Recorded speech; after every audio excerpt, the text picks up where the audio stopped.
From Transformers 1, we are looking at the cog changers, or the one-step changers, depending on what you want to call them. We're looking at Wheeljack and Airachnid. Wave 1 is made up of these two, plus the Bumblebee.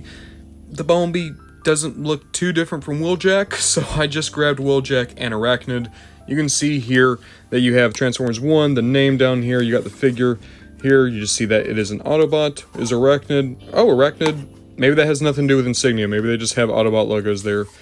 Here you can see that Wheeljack still turns into a space car, and then Transformers 1, Airachnid of course turns into a very cool looking like space spider. Like that's just like a robot spider. That's perfect for Airachnid.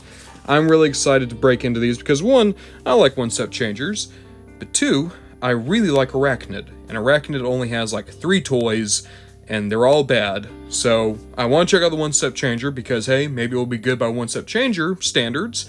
And also, maybe, fingers crossed, maybe Airachnid might get a deluxe eventually.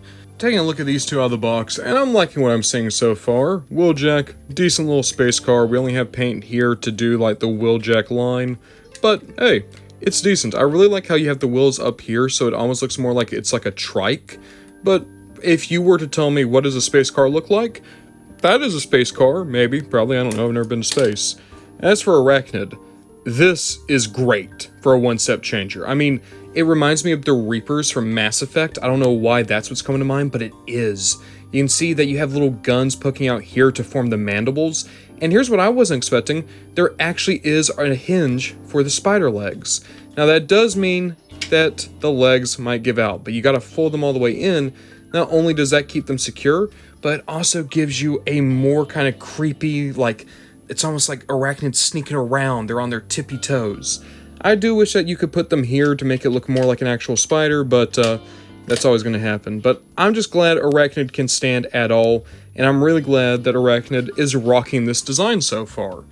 So let's look at transformations real quick, right? So when you're going from vehicle to robot, there isn't any type of spring loading. You just kind of fold them out like you would a normal one-step changer. That's all well and good. You get 2 really nice looking robots as a result.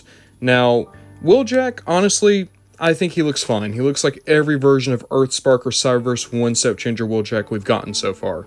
But I do like his ears, they're a little bit more defined here.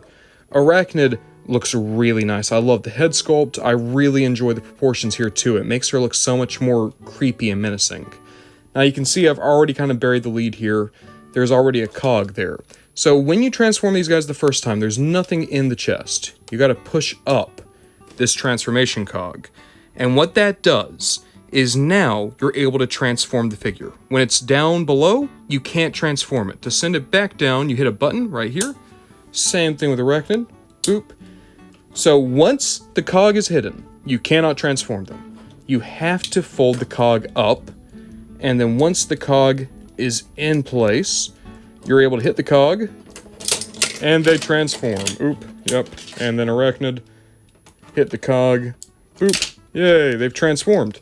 So, if you've seen the commercials for Transformers 1, we already know that in the beginning, the Autobots and the Decepticons can't transform. They need to get their transformation cogs from Alpha Trion.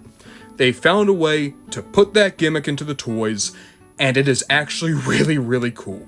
I'm really impressed with these one-step changers. Airachnid especially is a great robot mode and a great vehicle mode.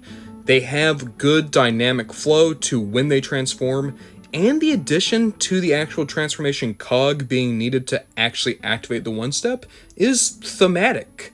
It's kind of strange to think that we're getting a thematic experience with what's supposed to be the toy for like the preschool crowd, but we are. And it's something that I wouldn't mind them experimenting with in the main line. Like, maybe we get like a Studio Series Orion Pax, but it can't transform until we put like something in the chest and that unlocks a couple of tabs or something. I don't know. But I do think that this was a really cool experiment.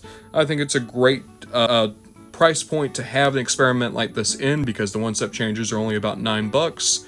So overall, I'd recommend these two if you're into the one-step changers. And if you're only going to get one, I would definitely be recommending Airachnid.